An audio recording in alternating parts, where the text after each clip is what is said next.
Hello everyone, this week's Parsha is Parashiot Vayakhel Pekudei, double Parsha, in which the Ramban is going to show us how this two-chapter section will encapsulate all of Sefer Shemot and lead us into both Sefer Vayikra and Sefer Bamidbar, which will be the continuation of the Torah. Now the Ramban writes on the pasuk that begins this week's Parsha, Vayakhel Moshe kol adat bnei Yisrael, that Moshe gathers all of bnei Yisrael. The Ramban notes that this gathering is, in a sense, after they received the second Luchot. Bnei Israel has now entered into a new covenant of sorts, and the Ramban points out how the continuation of these two parshiot is going to show how Bnei Israel will enter into the full connection, full covenant with God. The Ramban notes,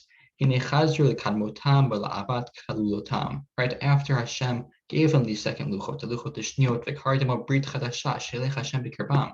Bnei Israel's entered into Hashem's eyes with this love, this re-incoming and reoccurring covenant that's going to be continuing with Bnei Israel.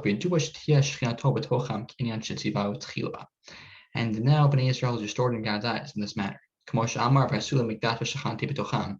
I noted earlier, the Mishkan will serve as this way for Bnei Israel to connect to God. And the Ramban notes that this is why in the continuation of these two parshiot, we're going to have the re-additions of the building of the Mishkan, and the following and the continuation of Parshiot Truma and Tetzaveh, and the actions, and Moshe will set up the Mishkan. Though now Bnei Israel has entered into this covenant and connected with God, they're able to reach this point, which brings us to the end of the Parsha itself, where we have this recapsulating notion of all what occurred in Sefer Shemot. Right, the last couple psukim here, as the Ramban noted at the beginning of Sefer Shemot, the Sefer Geula, the formative part of the Torah, where Bnei Israel is forming itself to become a nation. They're learning and they're gathering together, and now that they have the Mishkan, the Ramban is going to, so to speak, put together this last couple psukim where it says, "Vaychas hanat ohel moed chod Hashem malei Mishkan." Ramban, sort of speak, takes these psukim, and we can note that this pasuk Lamed Daled refers to the Shechinat of Hashem settling amongst Bnei Israel.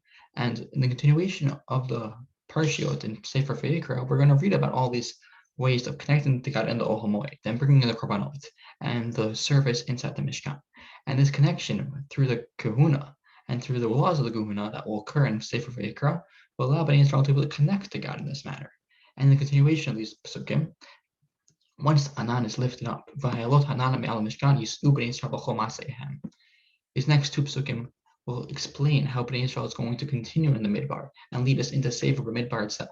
So as Ramban noted at the beginning of this Sefer Shemot, this is the Sefer Geula where Bnei Israel becomes a nation. It's a formative part of their history. And once they become this nation, they establish the Mishkan, they have learned the proper laws and received the Luchot, entered into the covenant. The Ramban notes that now Bnei Israel can continue and become the nation they were meant to be. They will be able to connect to the Mishkan, and after having received the covenant and become closer to God, they can continue in their sojournings in the Mishkan, within the Mishkan, in the Midbar. And the last pasuk we'll put out together, Ke'anan Hashem al Mishkan Yamam, Ve'ish tiyeh laila bo leinecho ve'et Yisrael b'chol ma'aseihem. Hanan will be resting over the Mishkan to show the divine presence, as we will see in Sefer Vayikra. And the Ish will lead them by night. And this light will allow them to be able to travel through the Midbar and eventually reach Eretz Yisrael in the ensuing 40 years. And from there, continuing to become a nation that they were meant to be set out in the second covenant. Have a good Shabbos.